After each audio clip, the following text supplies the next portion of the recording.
Seja bem-vindo, seja bem-vinda vocês que chegaram aqui e vai ouvir mais um convite. Obrigado. Hoje estamos aqui com o professor Roy Nelson Júnior, formado em História. Você já conhece porque ele já é de casa e a gente esteve aqui falando anteriormente a origem da heterossexualidade, como a conhecemos hoje, que está disponível em 2 episódios. Agora a gente vai falar de um outro assunto muito importante, que é a história da virilidade, da identidade da virilidade, como a gente conheceu hoje. Seja bem-vindo, né, Roy? O que é a virilidade? Primeiramente, obrigado, John, por essa oportunidade. Bem, a virilidade nada mais é que uma característica masculina, ok? Apenas os homens têm a característica, tá? E é a sociedade que vai moldar a forma que ela se encontra, tá? Conforme for passando os tempos, nós encontramos aí a virilidade de uma forma bem, tá? Em todas as sociedades, ela vai mudando aos poucos e vai se moldando conforme os padrões de quem está mandando nessa sociedade. Para quem não está pegando, talvez vocês que estão chegando aí não entendam muito bem que aqui seria a virilidade, mas a virilidade está diretamente relacionada com aqueles padrões construídos sobre o que é ser um machão. Olha, para ser homem, traz tais atributos, traz tais critérios, né? Como que começou isso na linha do tempo? Bem, desde os primórdios dos homens lá da caverna, se nós entrarmos assim com todo vigor, nós vamos encontrar exemplos de virilidade. Temos o ativo, sendo ele o homem quem caça, quem pesca, quem luta, ou seja, aquele que sustenta e protege a sua família ou a sua comunidade, ok? Então, esse é um tipo de homem. Seria o homem viril, o homem que mostraria força masculina. Era aquele que colocava a mão na massa para pescar e para lutar. Então, nesse quesito, né, nós temos ali os homens cavernas. Se você que é criacionista, criação, temos lá o exemplo de Adão, de Caim, de Abel, né, dos patriarcas. Enfim, eram esses homens primitivos que tinham essa função de proteger a família. Já aproveitar o gancho que você falou sobre patriarcado, né? Tem como você falar para esclarecer para as pessoas que estão aqui nos acompanhando o que é o patriarcado e o que é o matriarcado? Bem, o patriarcado, o homem fala mais alto na sociedade, ele é o pai da sociedade, é o homem que tem o direito de exercer poder. E o matriarcado é a mulher exercendo esse poder, ela que é o chefe da, né? Em toda a história humana tiveram os 2 tipos, tá? Havia aquelas sociedades em que o homem mandava mais, como a cultura judaico-cristã, em que o homem é chefe do lar e chefe da religião, e isso era ser viril para aquela sociedade. Ou as sociedades perto do Rio Amarelo, né, que hoje seria a Índia. Lá eram as mães, as mulheres que tinham o poder matriarcal, né, bem na origem. E nós encontramos exemplos de sociedades matriarcais ao longo dos anos, né, ao longo das eras ali, dos séculos. Desde os primórdios haviam sociedades patriarcais, mas eram matriarcais. Temos indícios disso em arqueologia, né? Então nada mais é que patriarcal, o homem é que manda na sociedade, e matriarcal é a mulher que manda na sociedade. Eu não sei se poderia usar, né, de um exemplo de matriarcado, né, talvez, mas de uma liderança feminina é a rainha de Sabá, né, que tem na Bíblia também, né, um exemplo de mulher na liderança, além das profetas, Débora, por exemplo, sendo, mas assim, não sociedade patriarcal, mas é uma mulher no papel de liderança, cabeça agora, né. O porquê de falar de patriarcado dentro disso tudo, né, principalmente numa onde é muito forte a ideia de que o homem é o responsável por tudo, né? O homem tem que carregar o mundo em suas costas e a mulher tem que estar lá sempre sendo a ideia, né, que muitas das vezes é patrocinada dentro das igrejas, né, auxiliador. Mas o foco hoje é a visibilidade. Como que era? Tem várias... E tem muitas teologias, as teologias atuais, né, as contemporâneas, elas rebatem esse papel dentro da Bíblia, falando que não é bem assim, né? Que a mulher, apesar de ela é auxiliadora, como uma que vai junto com o homem construir algo, né? Não é uma mulher passiva, mas é uma mulher ativa junto com o homem para construir uma coisa melhor, né? É igualitário, né? As teologias atuais, elas mostram isso. Que o cerne dessa palavra, auxiliadora, nada mais é que igualitário para ajudar a construir algo. E o que Adão e Eva estavam indo para construir? Uma civilização, né? A humanidade seria a partir daquele casal. E é o X a questão, e que essas teologias atuais começam a debater aí. Você fala, né?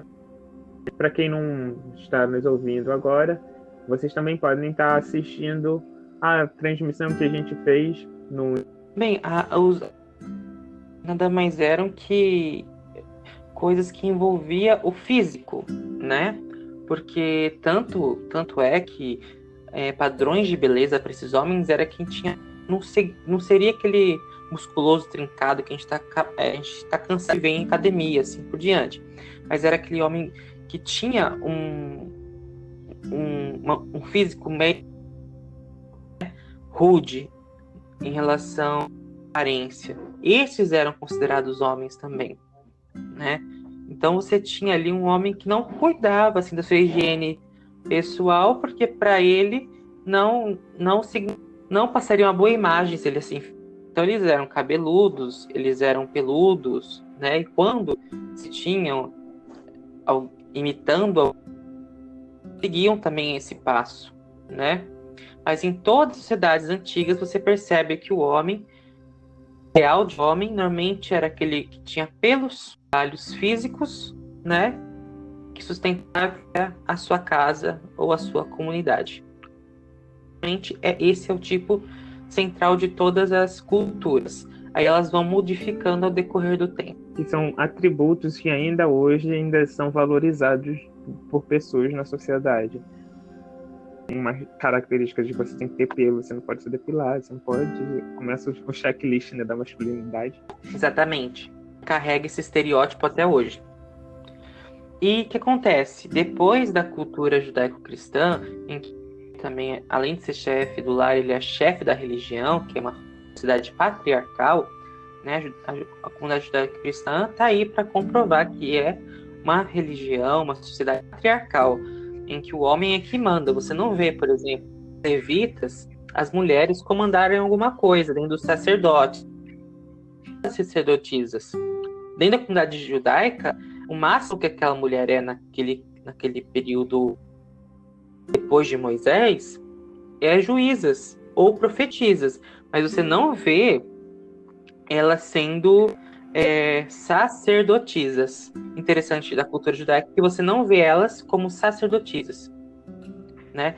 Lógico que tem todo um viés teológico que as pessoas depois podem procurar aí sobre isso, mas era uma sociedade ligada mais ao homem como cerne da religião, né? Ele era o ponto-chave da religião, diferente um pouco da grega, que aceitava sacerdotisas, né? Mas mesmo assim era uma religião patriarcal, era uma sociedade patriarcal. A cultura, ela defendia muita eloquência, o jogo de se falar, o modo de se falar, como se comportar, habilidade política. Você era um ser político, então você tinha que saber a sua participação política, tinha que saber o que você ia fazer dentro da política.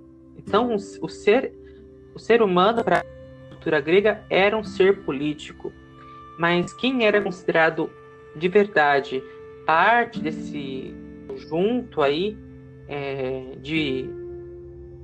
eram os homens mais velhos, tá? Esses homens, eles tinham ali em torno dos seus mais de 30 anos, dependendo da situação, né? E eles tinham uma vida, então, política, tá? E para ser homem na sociedade, também eles faziam ou realizavam a prática da pederastia. O que seria esse ato, né?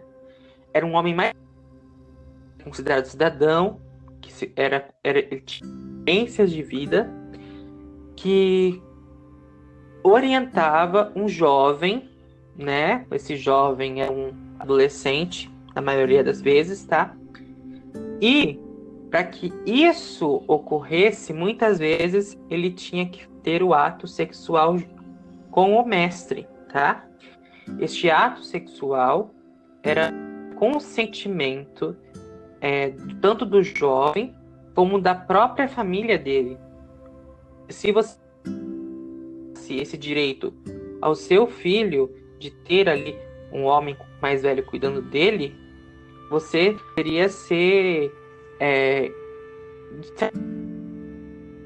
o seu filho também iria receber um tratamento diferente, porque se ele não tivesse isso, ele estaria de alguma forma educacional, porque esse homem mais velho iria instruir o seu filho, né? Então ele seria tipo um professor, um tutor da criança. Hoje a gente já sabe que essa prática é condenada pelo Estado. O Brasil não apoia e hoje é considerado pedofilia, né?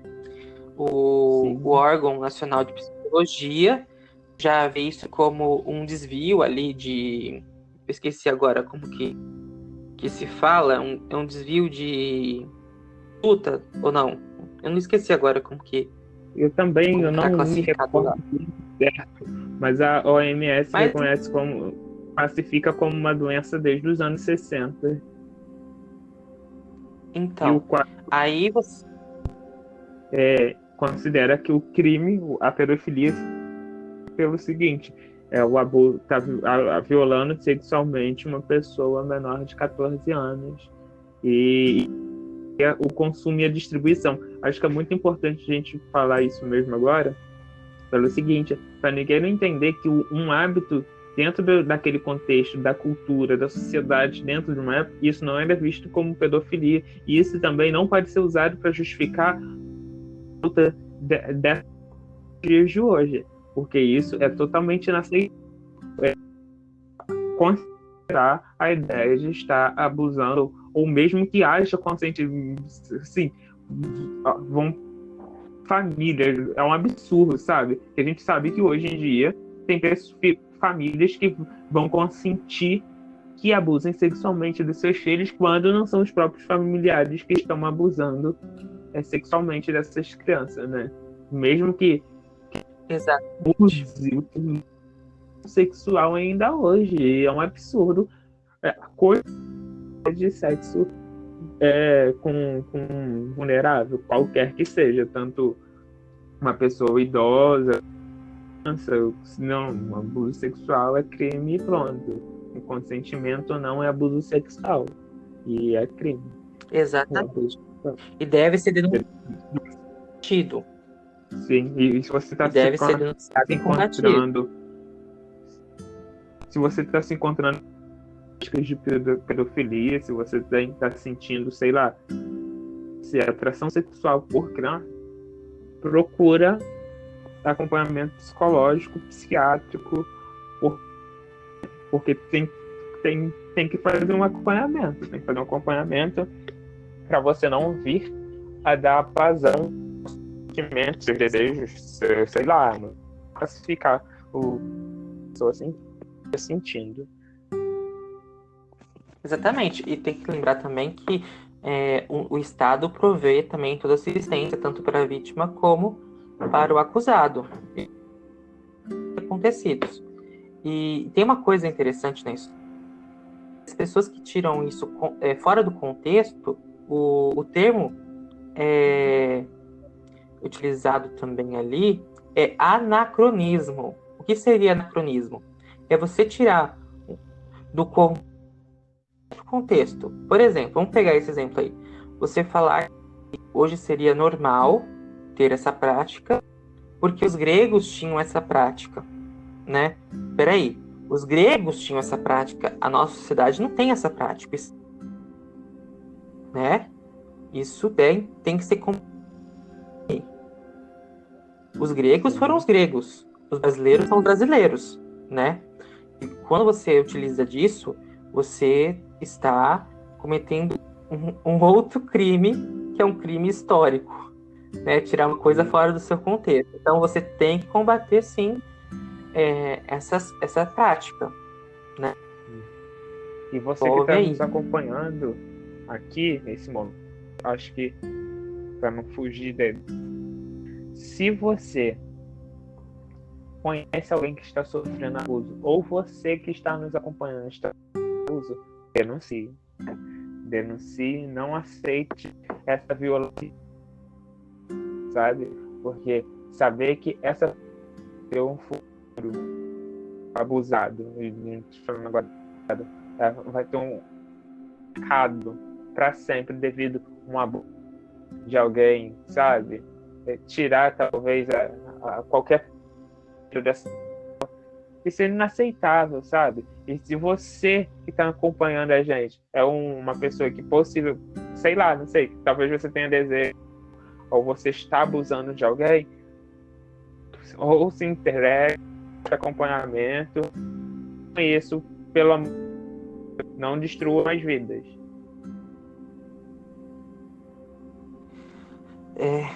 Infelizmente a gente vê isso muito na cidade ainda. No começo de Roma, se você fugisse com outro homem da mesma idade, você também não ia ser bem visto, né? Por exemplo, se você fosse passivo, por exemplo, você é um homem livre, né? E aí você tem um caso com um prostituto, né? E se o prostituto fosse o ativo e você, que é um homem livre, fosse o passivo, você também estaria sofrendo discriminação, porque o prostituto está lá para te satisfazer os seus prazeres. Voltando em relação à cultura grega, nós temos ali também a questão física dos indivíduos, né? Para um homem grego, não bastava apenas ter os corpos, você tinha que ter o corpo cheio de pelos, né? E essa sociedade, ela era caracterizada com isso, né? Era visto com bons olhos, tudo isso estava acontecendo na cultura grega. Notar que quem não tinha pelos, quem resolvia tirar os seus pelos, era considerado afeminado. Ou seja, até o contexto do termo afeminado mudou, né? No decorrer do tempo. Hoje nós temos um outro tipo de conhecimento sobre isso, um outro tipo de conceito sobre isso. E é interessante você notar que, apesar de tudo isso, em relação à sexualidade e tudo mais, você era extremamente proibido de ter relações com uma pessoa da mesma idade sua. Ou seja, os meninos não podiam ter com outros meninos, e os outros homens não podiam ter com outros homens. Isso era visto com maus olhos na sociedade também, né? A cultura romana. A cultura romana, ela era um pouco mais liberal, né? Era um pouco mais liberal em relação a isso. Porque para ser homem, você tinha que ter pelo menos uma relação com uma mulher, tá? Você tinha que ser casado. Isso não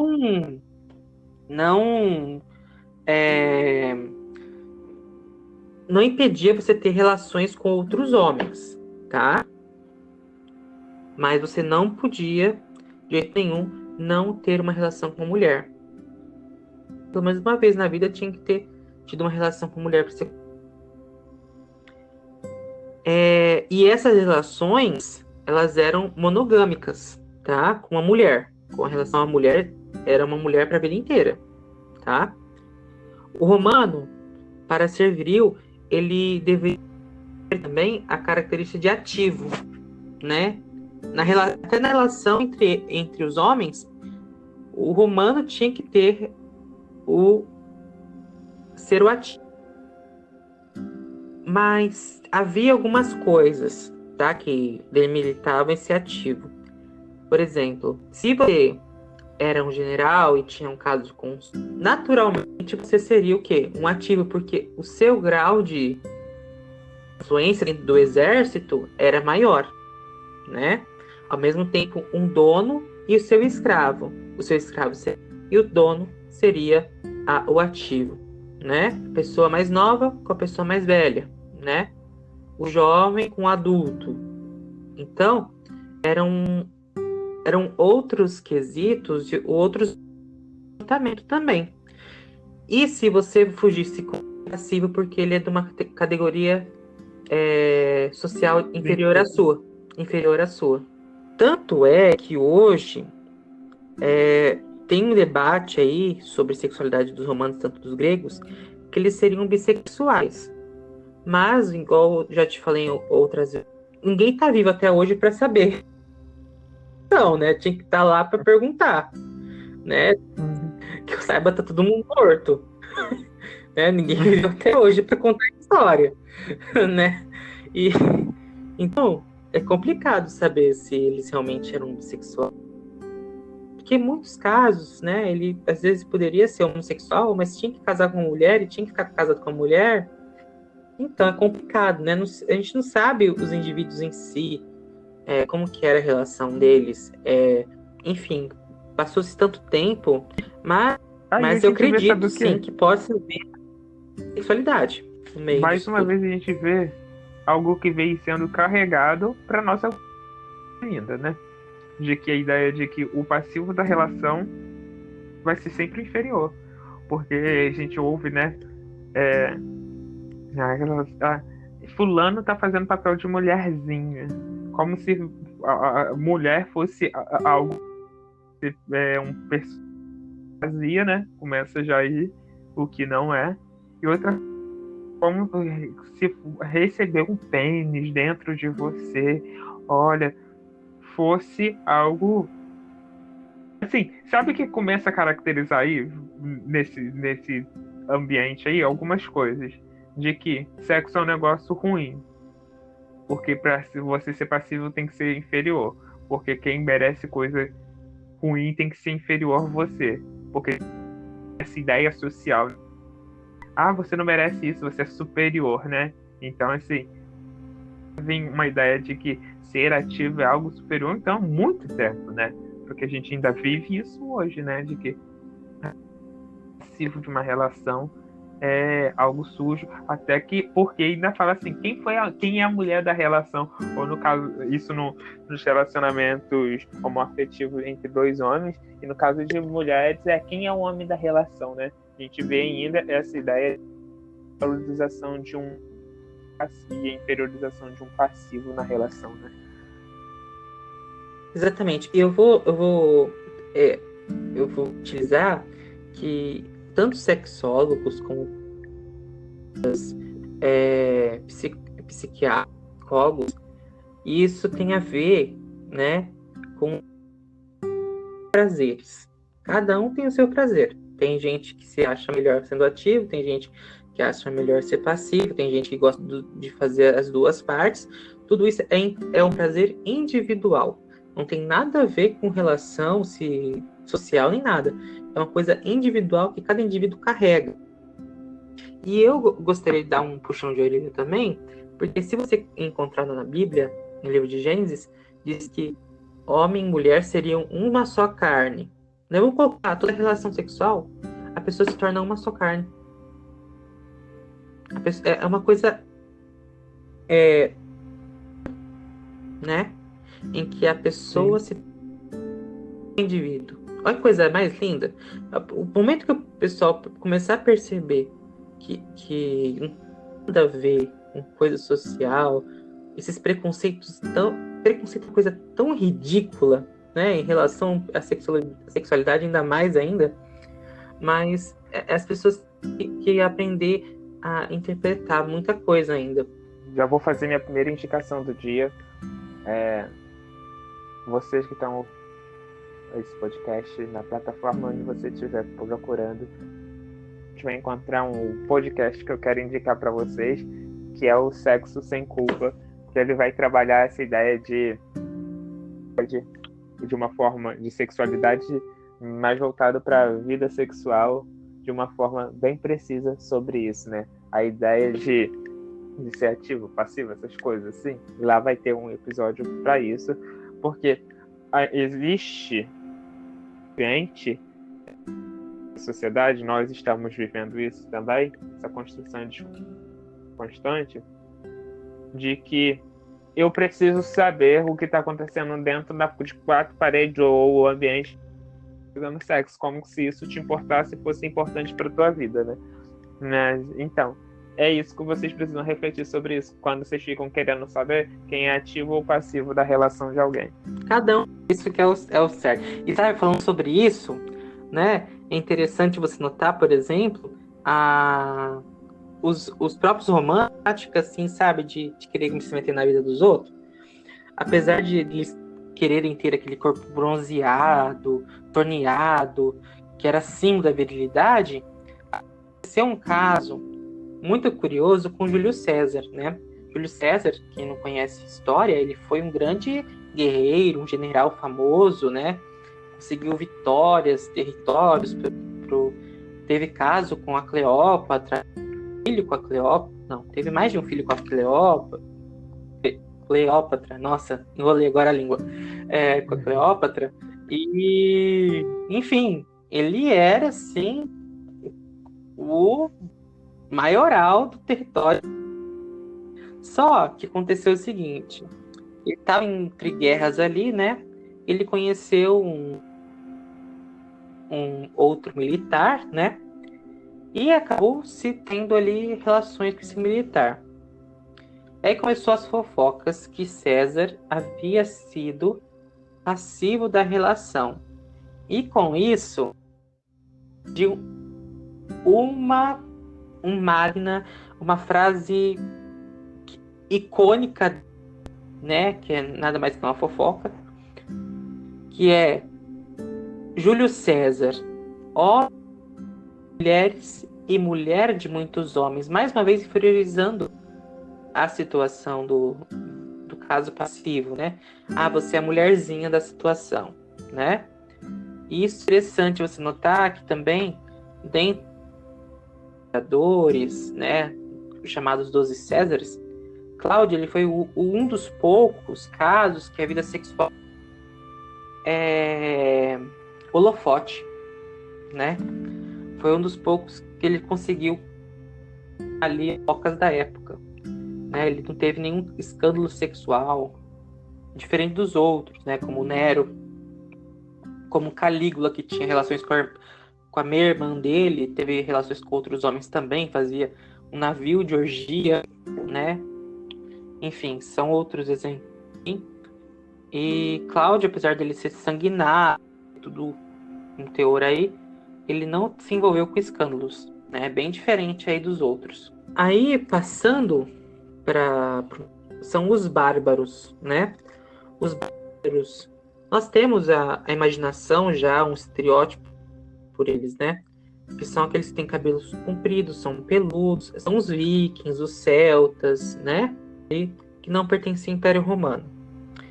E também aqueles que não fogem da batalha, e eles também têm um diferencial porque eles são castos, tá? Eles não se inclinam facilmente momentâneo num quesito de satisfazer a mulher, né? Eu vou lá, mas não, eu só vou lá para reproduzir. Eu quero reproduzir guerreiros, então eu vou lá e deito com a mulher. Então você não via os bárbaros como bem mais rude, sabe? Rude em relação a sentimentos, né? Tanto é que tem vários relatos aí sobre... E esse era o diferencial com os bárbaros. E tudo isso vai entrar na Idade Média, né? Mais informações sobre Grécia e Roma, eu indico o livro do Pedro Paulo Funari, que tem o mesmo em Roma, da editora Contexto. É um livro fascinante, que você vai ter várias informações lá, não apenas sobre os homens, mas também sobre as mulheres. É um livro que é utilizado até hoje nas faculdades de História, tá?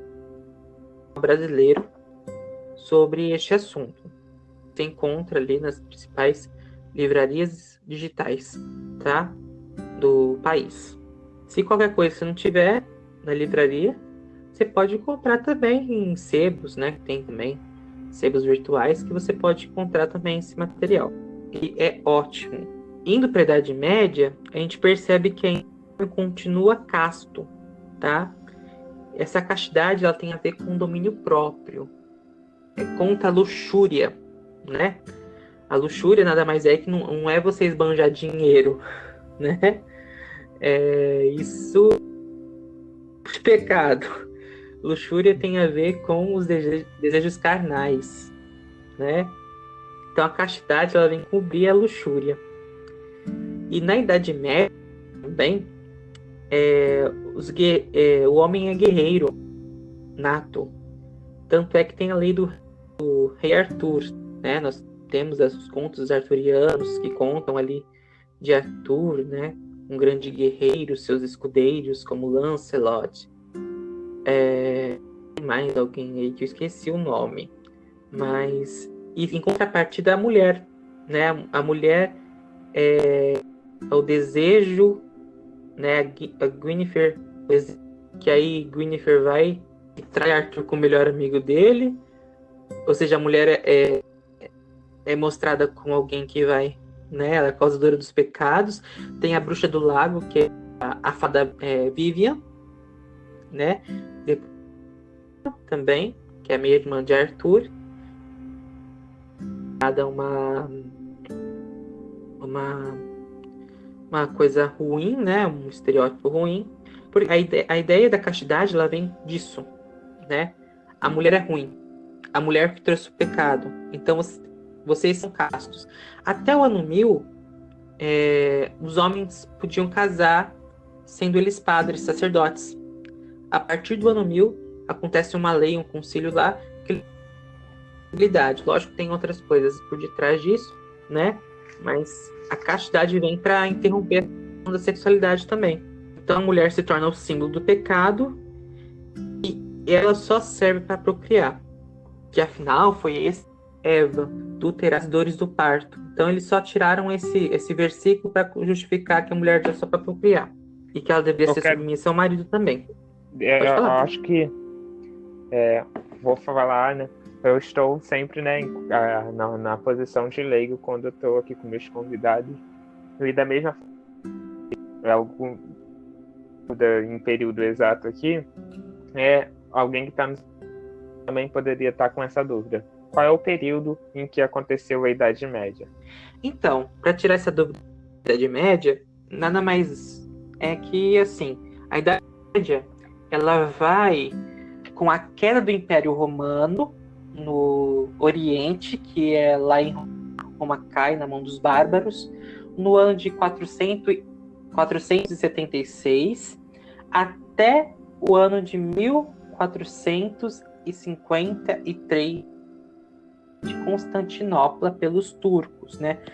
Mais para frente vai virar o Império Otomano. Nós vamos conhecer o Império Otomano, que vai cair só na Primeira Guerra Mundial. O Império Otomano vai durar até a Primeira Guerra Mundial, onde hoje seria a Turquia, tá? Vamos para situar em lugares assim, gráficos, né? Seria onde ficaria a Turquia. Então você, para saber melhor, para se situar, o que aconteceu perto das grandes navegações, né? Dos portugueses chegando aqui no Brasil em 1500. Foi um pouquinho antes, tá? Mas é bem perto para você situar pelo menos onde você está geograficamente falando, né? Na Europa do século. E aproveitando isso, Jonathan, eu vou falar um pouco sobre o papel do colonizador, porque aqui no Brasil, querendo ou não, tem a importância desse colonizador, né? Esse colonizador, ele vai criar um estereótipo forte até os dias atuais, né? No Brasil, no caso aqui nosso, o bandeirante vai ser a principal figura que representa o que é ser homem daquela sociedade, no começo ali da nossa construção com os europeus e índios, né? Essa essa ligação entre os dois. E ser homem, no quesito do bandeirante, homem rude, que obrigatoriamente tinha que ser cristão, senão não era considerado nem pessoa, tá? Isso que levou essa exploração e a escravidão do povo indígena, porque a Igreja Católica não considerava eles como seres humanos, tá? Por não serem cristãos e outras coisas a mais aí, envolvidas, preconceito e tudo mais. E eles tinham que também simbolizar a conquista e a...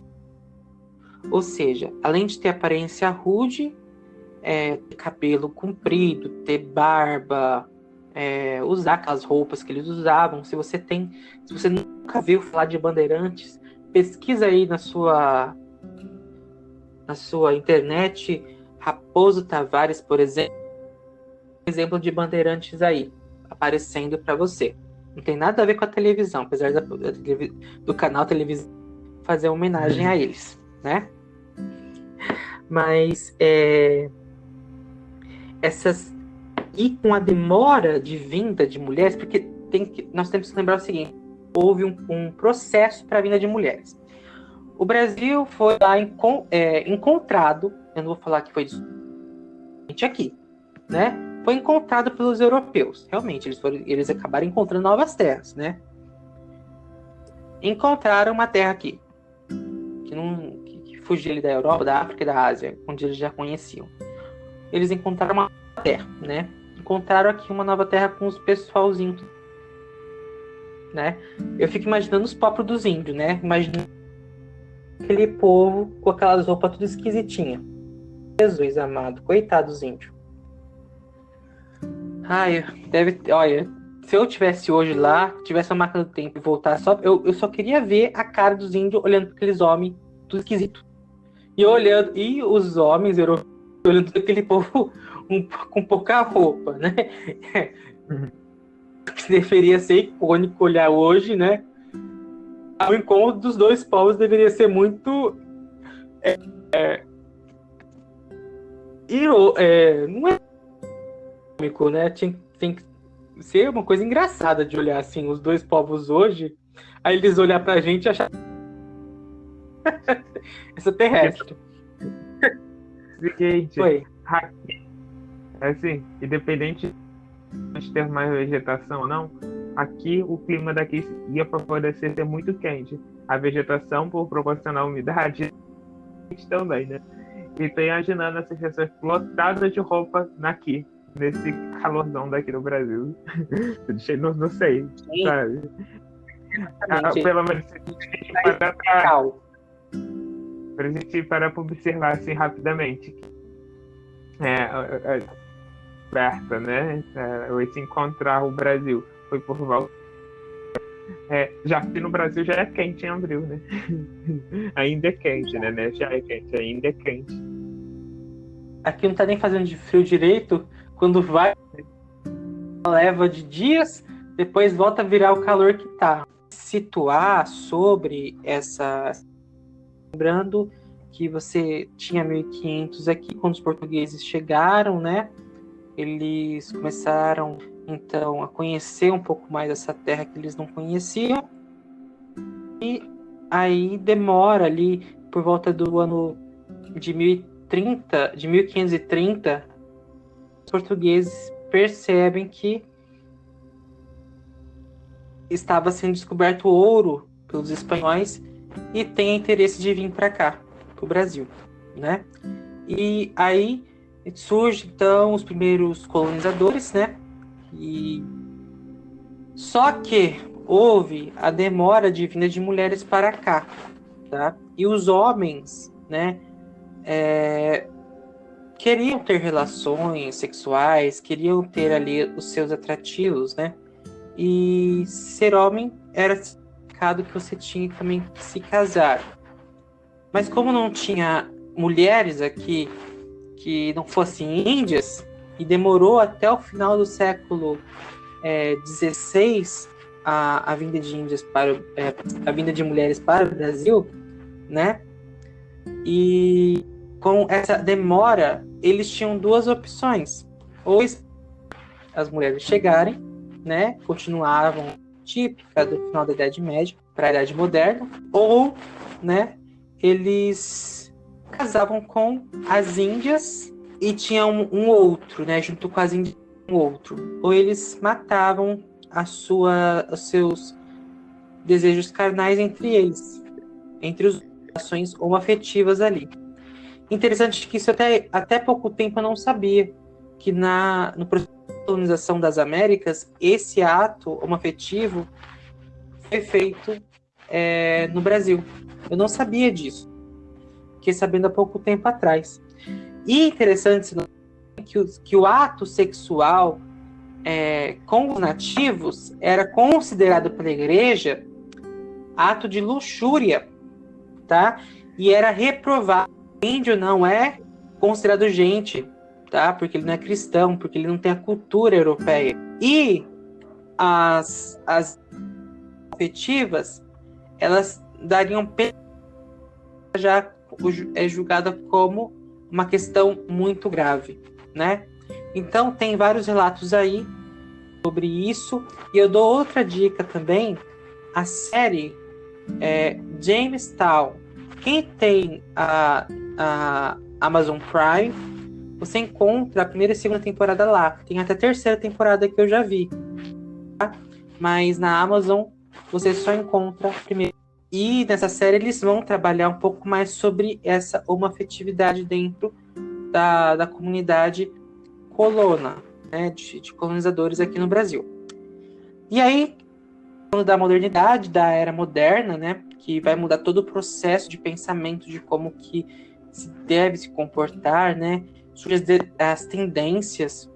E interessante que na Europa, agora, delicadeza é sinônimo de virilidade. Ou seja, o homem mais delicado, o homem que tem uma aparência, é visto como um homem viril, né? E essa imagem do homem viril é realmente o papel do rei, né? Você que está nos acompanhando aí, não procure o rei Luís XIV. O rei Luís XIV é mais clara do que era ser homem naquela época. Era ter pele clara, né? Não tomar banho de sol, porque quem fica no sol são os camponeses, são as pessoas menos privilegiadas. O nobre, ele fica mais claro porque ele no sol. Ele usa perucas longas, usa meias calças, né? E é inventado o sapato de salto alto exatamente por este rei, para ficar mais esbelto. Ou seja, o salto alto não foi criado para mulheres, foi criado para homens, né? E este rei, ele tem a sua expoente, né, de grandeza através dessa combinação, esse conjunto de delicadeza que é sinônimo de virilidade aí na modernidade, né? Aí a gente já começa a perceber uma coisa, né? Né? Isso daí já vai ficando dentro da sociedade como os fetiches, né? Os fetiches vai ficando... falando sobre isso, eu lembrei de uma coisa aqui. Gravamos um episódio, eu e André Canazeiro, sobre o fetiche de Canaã, né? Que a gente começa a abordar, que você falou anteriormente, né? A dominação dos povos, e lá a gente também apresenta isso, que a dominação de determinadas conquistas, no modo geral, né? As conquistas na época da Bíblia também se vinham do sexo, né? A forma. E o fetiche nada mais é que a idolatria, né? A idolatria sexual em determinada coisa, pessoa, característica, que vai dar um prazer idólatra. Exatamente, né? Tem até, inclusive, o salto, né? O famoso salto alto, Luís 15. Né? 15, que é uma alusão a esse período. O Luís XV foi um monarca da França, bisneto do Luís XIV. Tá? Então ele era da mesma família ali do Luís. Né? Ele era bisneto do Luís. Aí era f***, mas tudo bem, né? Tem gosto pra tudo. E nesse mesmo período, nós encontramos a arte valorizando o mundo greco-romano. Surge aí o Renascimento, surge também o neoclassicismo, né?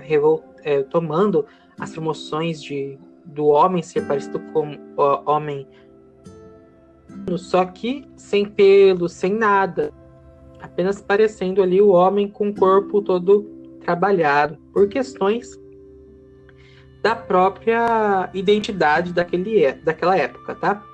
E as relações homoafetivas, elas reaparecem de um modo mais romântico, uma questão mais proibida. Proibido. Pela Igreja Católica era proibido. Pela Igreja era proibido, né? Sendo ela anglicana, sendo ela luterana, sendo ela calvinista, batista, puritana, enfim, não importava o pensamento religioso, era proibido. Então se criava esse negócio meio romântico, né? Tanto é que tem fofocas envolvendo alguns, né, desse período. Michelangelo, por exemplo. Agora parece uma do Leonardo da Vinci também, que ele seria também. Bem, eu como historiador não trabalho com fofoca, eu trabalho com fonte confiável. Fofoca vai passando um por um outro, depois um trem que ninguém sabe se é verdade, se não é verdade, né? Mas é uma fofoca aí que esses escultores do período do Renascimento tinham relações homoafetivas, né? E esse humor realmente era proibido. É que nós temos casos de figuras do clero católico também nesse período que tinham casos homoafetivos com os seus subalternos, né? Então, casos também. Se você quer saber um pouco mais sobre a sexualidade neste período, eu recomendo o filme Lutero, tá? Este filme, ele é fantástico. Eu não lembro agora o ano que foi feito, né? Foi 2003 que ele foi feito, tá? E é um filme muito bem trabalhado. Tem o Joseph Fiennes, né? Como o Martinho Lutero. Tendo que vocês assistam um pouco para vocês saberem como que era essa questão.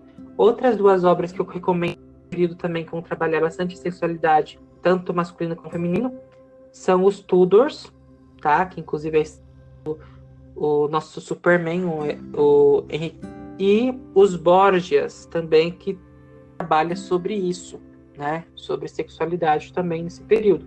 Então são 3 obras da mídia, né? Tanto do cinema como da série, que vão abordar bem esse período. Recomendo que vocês assistam. E recomendo para maior de idade, tá? É tudo para maior de idade. Maior de 18 anos, ok? É importante eu lembrar disso também. E já dando dica de série, acabei esquecendo lá da questão de Grécia e Roma. Tem a série Spartacus, que também é para maior de 18 anos, é muito violenta, tá? Que também trabalha um pouco sobre esse universo da vida privada dos romanos. A gente termina a modernidade, nós entramos na era contemporânea, tá? A idade contemporânea, para você situar ali, ela começa com a Revolução Francesa, tá? Ali em 1789 ou 98, eu para data sou uma negação, já deu para perceber que eu para data sou uma negação. A Revolução Francesa é isso mesmo que eu falei para vocês, é de 1789, que ela vai começar ali na França, né, com a queda da Bastilha, que põe o fim aí absolutos, enfim. E aí, então, o que nós chamamos de era contemporânea.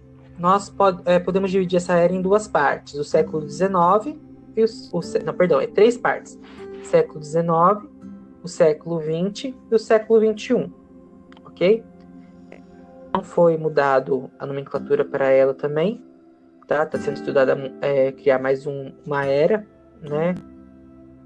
E agora colocar contemporânea a partir dos anos 2000, mas isso é um estudo que está sendo realizado por historiadores do mundo inteiro, tá? Ainda não foi concluído. Então, contemporaneidade, a gente pode trabalhar também o homem que é viril, é aquele que tem capital. Capital é sinônimo de dinheiro, tá? Aí você tem de Karl Marx que vão denunciar ali o excesso de capital, enfim. Então, capital é... E quem mandava no Brasil nessa época, você adivinha quem que é, Jonathan? Quem seria? Qual ano? Você comandava? No século XIX, em 1800, você teria mais ou menos na base?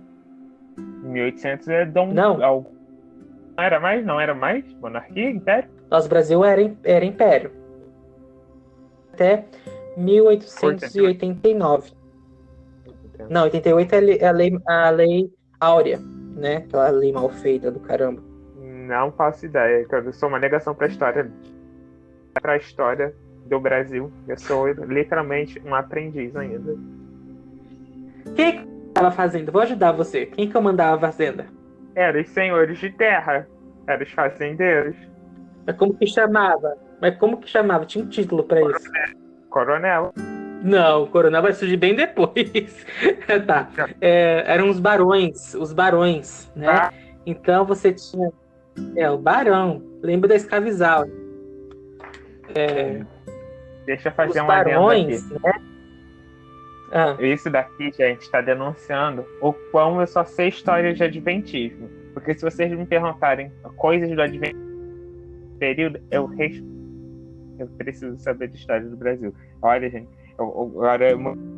isso que eu vou falar agora. Vocês precisam saber muito mais sobre a história do país de você, para vocês saberem o destino para não votar em nosso atual presidente, do que eu saber sobre adventismo, tá? Fica a dica para vocês. Não, as duas coisas são importantes. Se você é adventista, tem que saber para não ser enganado com qualquer orador aí famosinho, sabe? Porque tem muito pessoa que se intitula em nome da igreja e, na verdade, não é nada daquilo que se fala, né? Então também tem que aprender dos dois lados também. Mas é importante também saber em relação à história do Brasil, sim. Vou te dar puxão de orelha, isso sim. Mas, enfim. Então, quem manda no Brasil nesse período são os barões coronéis, tá? Com a República. Por que essas pessoas têm essas características de mandar? Elas são símbolos de masculinidade, de virilidade. Pelo fato deles terem um estudo, por eles serem brutos, por usarem barba, que vira símbolo de virilidade, tá? Você percebe, sim, que um dos poucos presidentes do Brasil a não usar barba foram Getúlio Vargas, né? O ditador, né? Mas foi presidente também eleito pelo povo no ano de 1950. E João Goulart, né? São poucos os presidentes que não vão usar barba, né? Até... o Fernando Henrique Cardoso também não usa, nem o Collor usa barba. Mas, assim, da velha política, antes da 64, são poucos os que usam barba, tá? Então, é importante relembrar que a barba é símbolo de poder. O homem que trabalhava no campo, ele já tinha essa aparência mais rude, e apesar disso, dele ser proletariado, né? Ele era considerado viril, porque ele trabalhava com as mãos. Lembra sempre daquela questão lá dos homens primitivos. Ó, como que ainda é característica do homem trabalhos mais braçais, mais importantes, que trabalham ali esse fator de virilidade, tá? E para você conseguir ser homem completo, tinha que possuir capital. Por isso que o barão ou coronel era o modelo de homem para a sociedade brasileira do século XIX até o começo do século XX. Porque ele tinha dinheiro. Você tem dinheiro. Até hoje a gente tem isso quando, principalmente no seio familiar, as pessoas que nos cercam falam assim, ó, estudar, porque você tem que ter dinheiro para você mandar no seu próprio nariz, que não sei o que não sei o que lá. Isso são resquícios daquele passado ali de começo dos anos até do século XX, tá? Isso é tudo um resquício do passado. E interessante você notar que depois do fim da escravidão, antes da escravidão acabar aqui no Brasil, as cidades portuárias, como Santos, né? E os imigrantes, tá? Que vão substituir a mão de obra escrava aqui no Brasil. E esses imigrantes, eles vão vir da Europa com novas ideias, novas vivências, né? Isso resulta em moldar a virilidade no Brasil, aos poucos, o modo de vida brasileiro. É a forma de você enxergar ali. E também foi um período em que a ciência se multiplicou de uma forma tão espantosa, né, do que séculos atrás, em que as pessoas começaram a mudar o comportamento social, tá? Aí volta aos estudos desde os gregos. Nesse período, século XIX, que vai voltar ao estudo da história, vai surgir a antropologia, a sociologia, o Charles Darwin falando da seleção natural, esses inventos, telefone, telégrafo, trem, enfim, vai ser o período das revoluções científicas, industriais, aí, criando uma nova sociedade. E como eu já falei no outro podcast que a gente fez, e recomendo esse podcast, é onde que se nasce os termos de homossexual e heterossexual. Até então não havia essa definição. Apenas o que a sociedade demandava como certo e errado, né? E a era composta mandada por quem? Por religião. E eles que diziam o que era certo e o que era errado. No Brasil, o Estado não era laico, ainda não é, né? O Estado não era constitucionalmente laico, né? O imperador na mão, mas a Igreja Católica tinha influência também. Com a vinda da República, a Igreja não manda mais no Brasil, apesar de os coronéis, os barões, o povo todo ter muita influência da Igreja Católica aqui no Brasil. E conforme foi passando os tempos, ainda houve muita influência da Igreja, depois a Igreja Evangélica crescendo e tudo mais, mas mesmo assim, a Igreja que mandava o que era certo e o que era errado, moralmente falando, né? Até hoje é assim. E chega um momento que surge dois personagens que vão compor um outro diferencial de ser homem, tá? E que vão quebrar tabus. Tem vários, né? Mas eu gosto dos dois, porque a vida deles foi assim um divisor de águas para o comportamento, a sexualidade e a virilidade, tá? Primeiramente porque eles não tinham barba, tá? Eles já rompiam com esse estereótipo, o homem tem que ter barba, tá? Eles eram mais delicados, eram mais afeminados em relação agora ao comportamento social, mais festeira, gostava muito de fazer banquetes, fazerem festas envolvendo sexo. Oscar Wilde, ele se apaixonou pelo aluno dele, lembrando que naquela época ainda era permitido isso, é normal as pessoas casarem muito jovens, enfim, terem relacionamentos assim.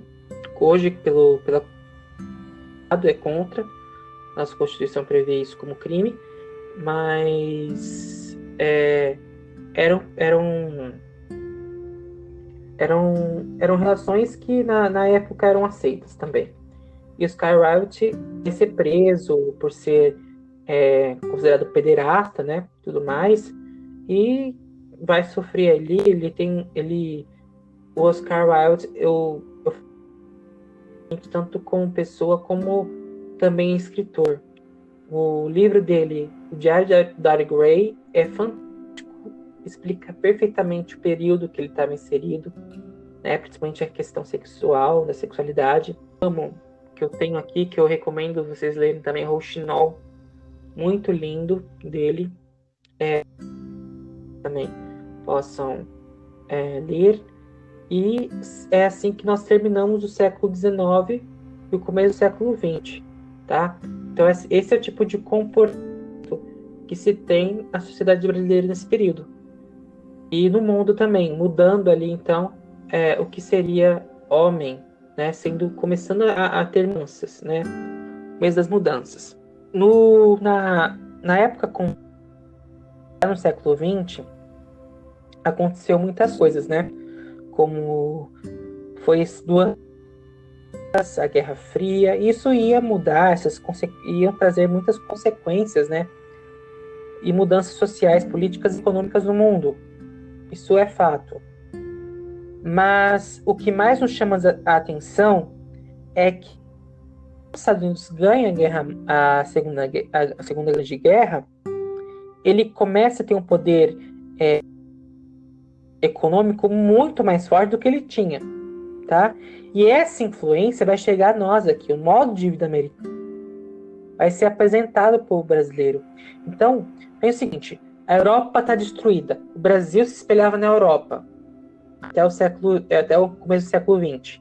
Acabou. A Segunda Guerra acabou com a Europa. Milhares de mortos, né? Houve cidades terríveis, né? Um exemplo são os campos de concentração. A Europa não é mais o bom exemplo a ser seguido, tá? O que vai acontecer? Quem que é vitorioso, na verdade? É a Inglaterra, né? Os Estados Unidos. Então, o que a gente vai fazer? Não vamos tirar a Europa da cabeça, agora vamos ser americanizados. E sabe o príncipe? Cheguei. Tá te ligando, pensei que você não tinha visto o link. Você tava começando a geração Baby Boomer. Não. Não tava não. Eu tava começando. O modo de vida americano. O modo de vida americano. Posso começar do começo em relação ao modo de vida americano? Não tem problema não. Tá acabando já. 1, 2, 3 e... Então, esse modo de vida americano, que vai ser instalado no Brasil, ele surge com a seguinte ideia, que a Europa está destruída, foi destruída na Segunda Guerra, está reconstruindo. E os Estados Unidos começam a ganhar um poder econômico que até então não é visto por ninguém.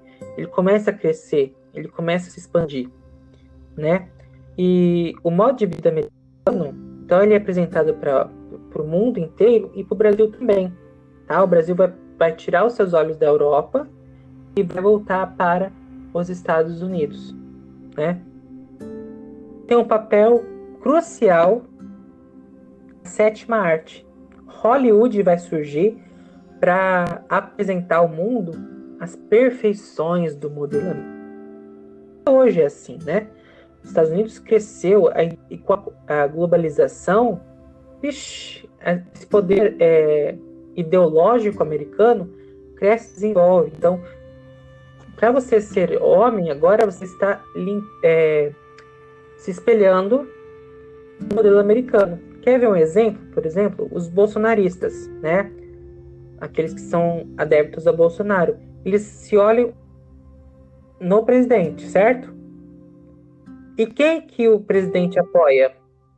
É os Estados Unidos. O Trump dos Estados Unidos. E agora você olha o Trump, olha e olha os partidários dele.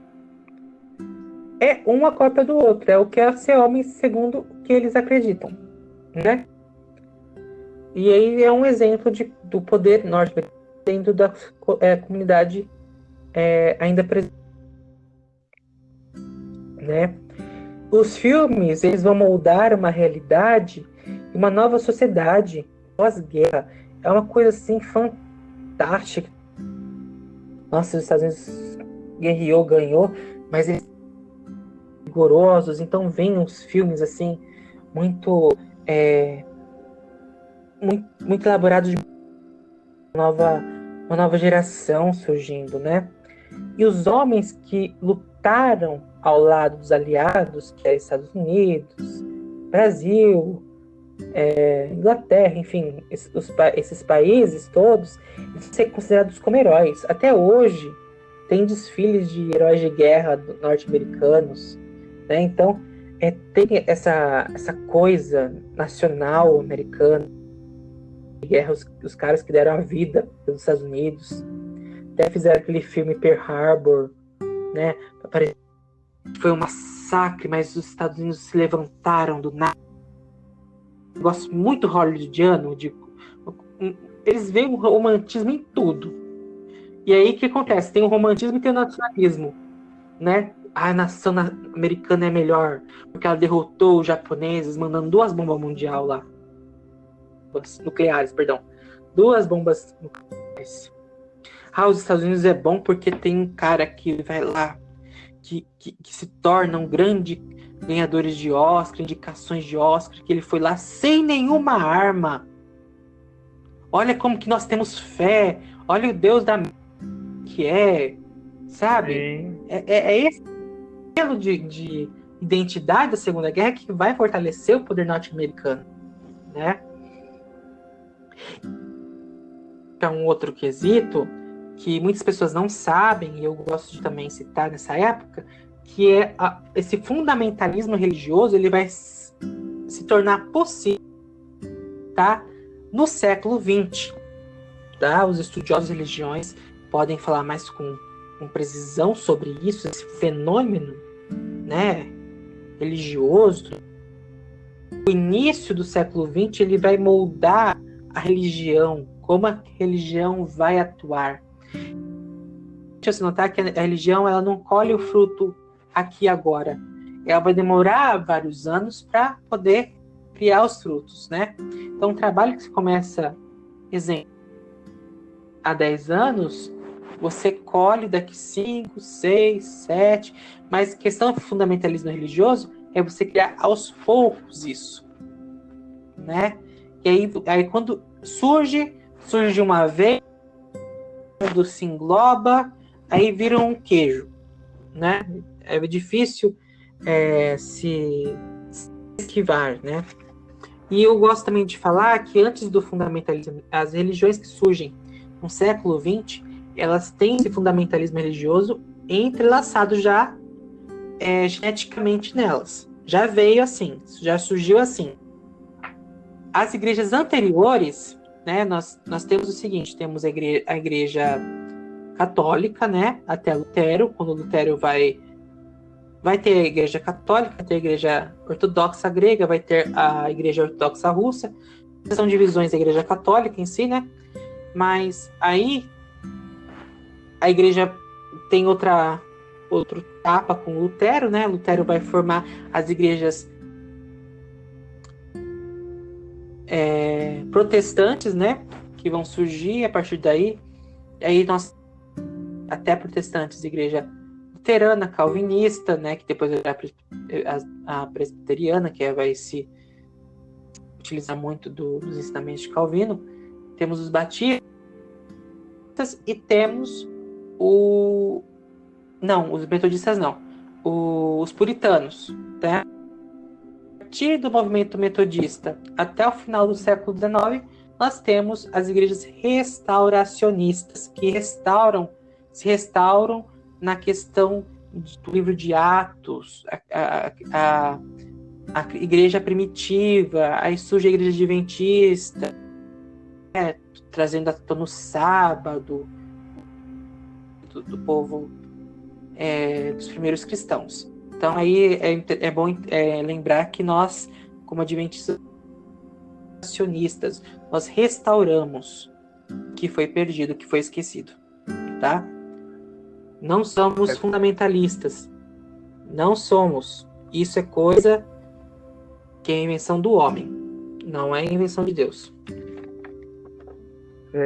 Gravamos um episódio Messias, né, da missão MIRF, e a gente gravou sobre origem e classificações das igrejas, porque entender como todo esse movimento do surgimento das igrejas que a gente conhece, né, das denominações religiosas que a gente conhece hoje, para entender as interpretações, principalmente é muito importante saber qual é a origem delas, né, e como elas se classificam. Daí gravamos, eles podem conferir também aqui no nosso podcast o convite. Olha, ótima dica aí para vocês também, tá? E aí o que acontece? Depois que aí nós temos um outro imaginário de ser homem criado pós-guerra, né? Ao todo, atualmente, são 5 gerações, tá? Depois da Guerra Mundial. Temos a geração Baby Boomer, que de 45 a 60, tá? Essa geração Baby Boomer como o próprio nome diz, bebê, explosão de bebês, né? Bomba de bebês. São os guerreiros que voltam para suas casas para crescer e multiplicar. Essa passagem bíblica é utilizada muito pelas igrejas fundamentalistas nesse período. Gente, tem que crescer, tem que multiplicar, porque o mundo está sem gente. A Europa está devastada. Reconstruindo. A Europa tem que crescer. Nesse período também, nos anos 60, vai surgir ali anticonceptivos que vai ainda atrapalhar um pouco a situação, mas nesse período, o Baby Boomer ainda vai ser aquela geração que vai ter aquela geração das famílias muito grandes, né? O pai ter filhos, 15, 20, 30, 40, sei lá quantos filhos, né? Enfim, porque não vai ter os métodos contraceptivos. É a geração Baby Boomer que vai criar esses métodos, né? Então, essa geração vai trazer mudanças muito grandes da cultura mundial. Um exemplo disso, é outra dica, porque é um filme, assim, tanto esteticamente como o roteiro, enfim, tudo, é Juventude Transviada, tá? Esse filme, Juventude Transviada, vai mostrar que mudou, né? Que as pessoas jovens mudaram e que novos olhares, novos horizontes vão se moldar aí. É um filme de 1955 que vai dar ali o comportamento, né, de novos tempos. É o primeiro filme, olha só, o primeiro filme da história que vai retratar a adolescência no mundo. É o primeiro filme. Lembra daquele dos anos 2000, que é muito filme adolescente? Os chamados teens? Então, esse vai ser o pai de todos os outros filmes. Tá? Ele que vai ser o pontapé inicial para se discutir a adolescência. Porque depois a psicologia, a pedagogia vai discutir o que é adolescência. É nesse período, dos anos 50, que vai ter essa mudança total, que é fruto da geração Boomer, tá? E também, em contrapartida, essa questão de liberdade, de serem quem eles eram, que é o que é apresentado da Juventude Transviada, porque ali você tem um jovem aquela camisa branca clássica dos anos 50, né, de calça de jeans, jaqueta de couro, topetão. Em contrapartida a isso, para rebater essa ideia, surge os filhos Bang Bang, né? E aí entra o que seria viril de verdade, né? Viril é isso, né? É você tá lá, cara de mal, ir pro model, né? É você sacar arma, proteger os seus. É isso que é ser homem, né? Então, em contrapartida esse filme de Juventude Trans, esse estereótipo que vai ficar muito famoso aqui no Brasil, tá? Os filmes de faroeste vão marcar essa geração baby boomer no Brasil muito forte, tá? Tanto é que no Brasil, eu vejo aqui no interior de São Paulo, houve uma campanha para desarmar as crianças,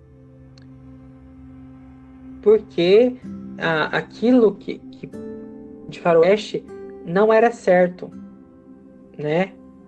Que era errado, armar e tudo mais, ali do movimento Baby Boomer. O movimento Baby Boomer, os primeiros líderes deles vão ser do movimento hippie. Todo mundo conhece os hippies, né? Paz e amor, tudo mais, né? É um mundo sem violência, sem guerra. Acabou as guerras, a guerra do Vietnã tá aí, tentando agitar as coisas. Eles pregam contra o fim de todo tipo de guerra e pregam amor livre. Você é livre para amar. Se eu quero ficar com aquela pessoa, eu não quero casamento para poder ter relações sexuais. Eu vou com aquela pessoa, com o consentimento dela, ter relacionamentos também.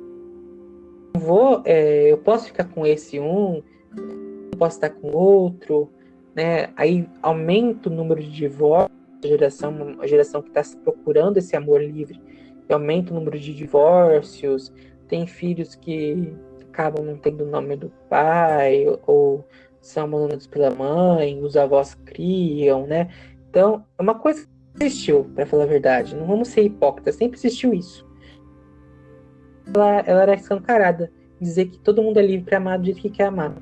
É um momento também no Brasil da contracultura. Isso tudo é fruto da contracultura. Ser contra a cultura de algum lugar, ou seja, contra a cultura norte-americana, contra a cultura brasileira. São pessoas que querem libertar essa ideia, esse imaginário de civilização perfeita que não existe, né? No Brasil, essa contracultura vai mexer principalmente com a masculinidade, com a virilidade. Por quê? Os movimentos aqui no Brasil são conhecidos como dois, tá? É a Jovem Guarda e a Tropicália. A Tropicália tem mais a ver com os hippies, tá? Tem mais a ver com tá? E esse movimento é que vai ser contra a ditadura militar, né? Junto com outros nomes, né? Vão ser contra a ditadura militar no Brasil. E temos a Jovem Guarda, né?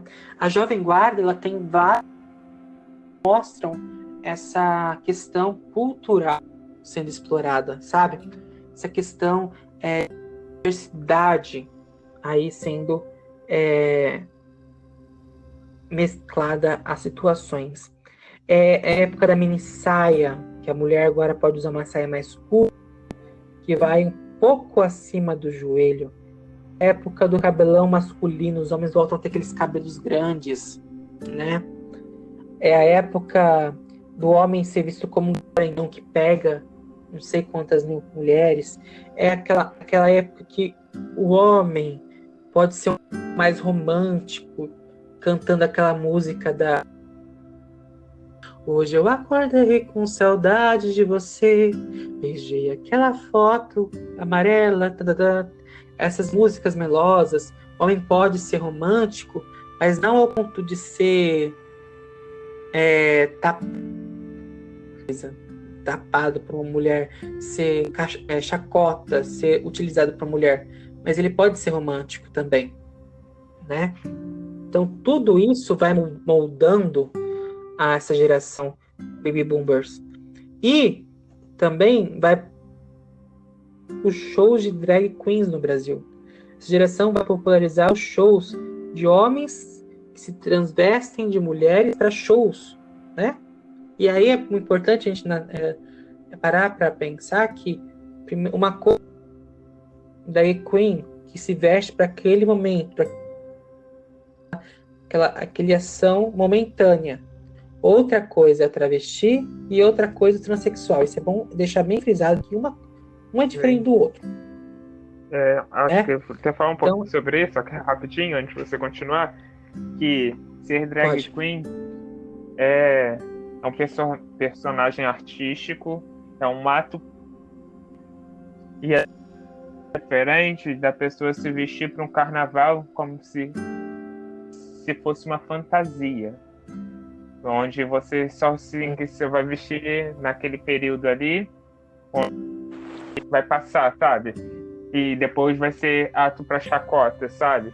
Porque muitas das vezes homens cis héteros aí ficam em período de carnaval se vestem de mulher como se fosse uma fantasia e, sabe, desmoralizar qualquer imagem de uma mulher como se fosse algo imoral. E que você se fantasia no carnaval, até porque o carnaval também tem aquela ideia de ser algo imoral. Aí some isso tudo e já sabe o que dá, né? E essa questão de transgênero é questão de sexualidade, identidade de gênero. Eu recomendo vocês que estão nos acompanhando, que certamente recomendei para vocês, que é a cartilha sobre diversidade sexual e cidadania LGBT. Vocês batam esse nome no Google, vocês vão encontrar o PDF dela e vocês vão ficar mais interessados nas identidades LGBTQIA. Enfim, eu queria também deixar 3 nomes aqui que eu carrego no fundo do meu coração. Primeiro é pesquisarem um pouco da história de vida desses artistas. Primeiro, nós temos a Miss Bia, que infelizmente esse ano já se foi, né? A grande drag queen brasileira, uma das mais antigas, se não a mais antiga do Brasil.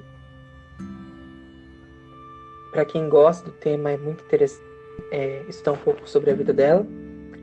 A outra saudosa, a Rogéria, que gostava de se chamar Astolfo Raposo Pinto, a famosa Rogéria, conhecida também como a travesti da família brasileira, e uma que é atual, muito presente no nosso meio acadêmico, que é uma referência, tá? É a Rita Van Hunting, né? Ela é incrível. Canal no YouTube, quem quiser acompanhar é Tempero. E ela é fantástica. Ela é uma drag queen, tá? E, assim, recomendo esses 3 nomes, tá? Que fazem a diferença ou fizeram a diferença em suas épocas, né? Recomendo essas 3. E depois da geração Baby Boomer, nós temos a geração... Não é elemento X da menina sobre prosas, não é não. Tá? Essa geração é uma geração realmente que é o X da questão, porque é uma geração que é filho dos os filhos daqueles hippies, daquelas pessoas que pegavam paz e amor. E tanto é que esse movimento ressurge o debate da androginia. Porque a androginia tanto tem o fator genético, né? E tem o fator comportamental social, que as pessoas se vestem de forma andrógena, que tem característica tanto feminina como masculina, né? E isso aí surge para debater um pouco sobre a virilidade. Se homem também é ser andrógeno ou não? Aí fica o X da questão, mais o X da... Então aí surge os debates, tanto lutas do movimento LGBT a se ganhar mais força nesse período, né? E essas pessoas, elas têm como principais ídolos, representantes do gênero masculino, os seguintes nomes: Cazuza, Renato Russo, Ney Matogrosso, né? Tem aí o Freddie Mercury, o David Bowie, o Elton John, o George Michael, né? Eles são personagens que vão trabalhar que ser homem, segundo os padrões da sociedade, não é o único meio, né? Existem outros tipos de homem, existem as outras transformações do que ocorreu com o gênero masculino, né? Então, eles estão ali para quebrar colocar os pingos nos is também. E fruto dessa geração, nós temos a geração Y e a geração Z. Ambas, primeiramente eu quero falar que quem que é da geração X é quem nasceu em 80, tá? No Brasil. Porque tem diferenças dos norte-americanos para, tá bom? Mas tem essa diferença de anos. E a geração Y e geração Z, elas vão nascer, a geração Y, perdão. A geração Y nada mais é quem nasceu nos anos 90, ou seja, né? Nasci em 93, graças a Deus. E a geração Z que nasce dos anos 2000 até 2010. Da geração de 2010, nós temos a geração que, segundo os estudiosos, eles colocaram o nome de pode mudar, ou já mudaram. A geração nova que vai nascer depois dos anos de 2020 vai ser... Mas eles estão em estudo, tá? Para saber se vai ter mesmo, se não. Essas gerações ainda estão sendo em construção para classificação. O povo gosta de os outros eu nunca vi. Mas enfim, a geração Y, ela vai trazer uma forma de se enxergar, assim como a geração Z, tá? É mais uma questão pessoal. Não vamos criar caixinhas. É isso que eles querem. Vamos criar caixinhas, vamos nos libertar, principalmente a geração Y. Vamos ser quem que a gente tem que ser, né? Vamos nos voltar. É o momento que o acesso é mais rápida. Eles têm muita facilidade com tecnologia. E a informação chega em todos os momentos, né? No Instagram, no Twitter, no Facebook, até em Spotify. Enfim, vários meios aí de chegar à informação. E é ali que a virilidade começa a estar em reconstrução. São eles que reconstroem, vão reconstruir o que é ser homem e o que não é ser homem. Homem é aquele que tem apenas o órgão sexual? Será que homem é aquele que apenas trabalha de forma manual, que usa para sustentar? Será que homem é aquele que tem um jeito mais afeminado? Será que é um homem? Tudo isso eles vão reconstruir, vão moldar e vão dizer: é homem todo aquele que se acha homem. Como disse Simone de Beauvoir em relação às mulheres, ninguém nasce mulher, torna mulher. E ninguém nasce torna homem.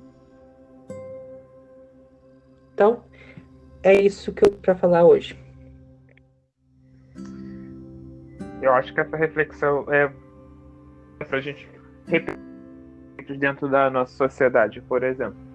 Aqui a gente já falou de estereótipos, né, que foram valorizados e desvalorizados dentro da linha do tempo, né?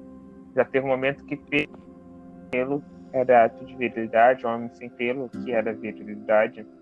E hoje em dia a gente vê esse mix, né, ainda dentro da nossa sociedade, onde, como também até comentei, né, a questão de essas a gente começaram a ser as virilidades, né, esses padrões de virilidades apresentados na história terem se tornado fetiches, né? Porque você vai ver quem prefere o homem peludo, que é conhecido como os ursos. Aí vai ter meio lisinho, sem pelo algum no corpo, e a gente tá falando de virilidade.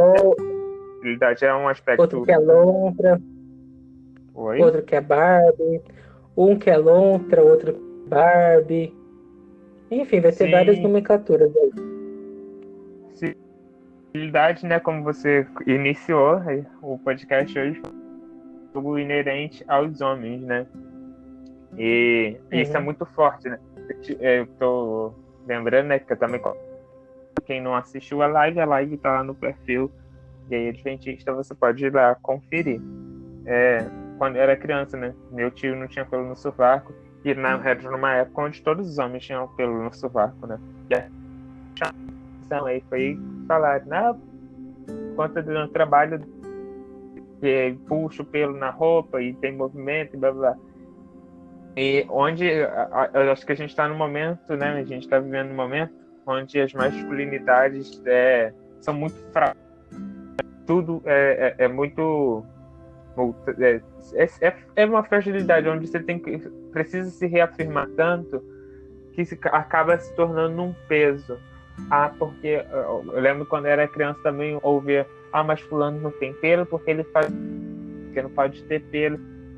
Justificar alguma coisa, né?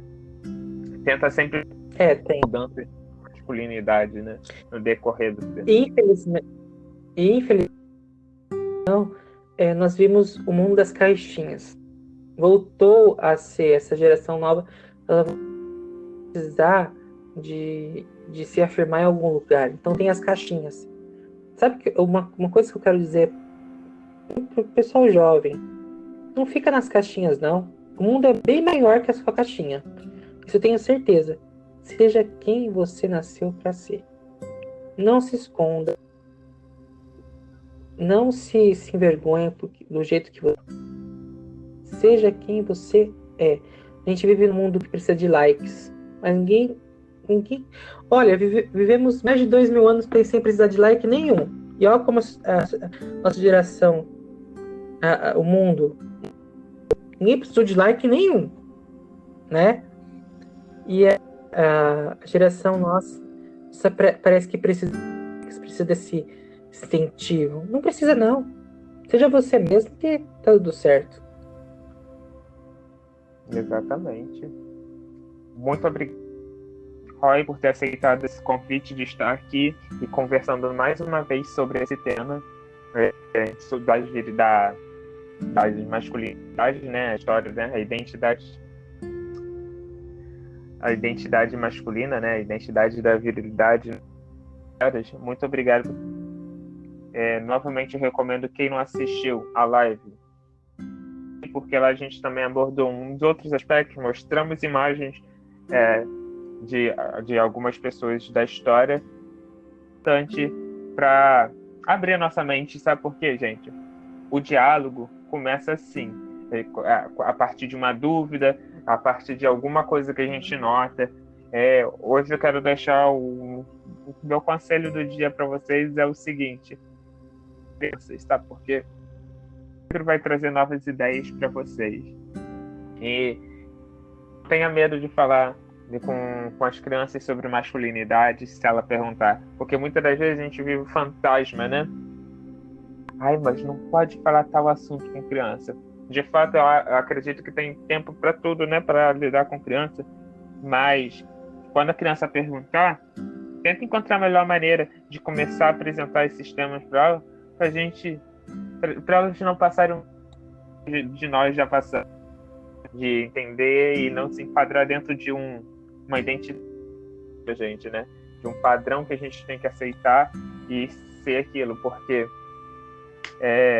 talvez aconteceu com você, se você for um menino que esteja ouvindo,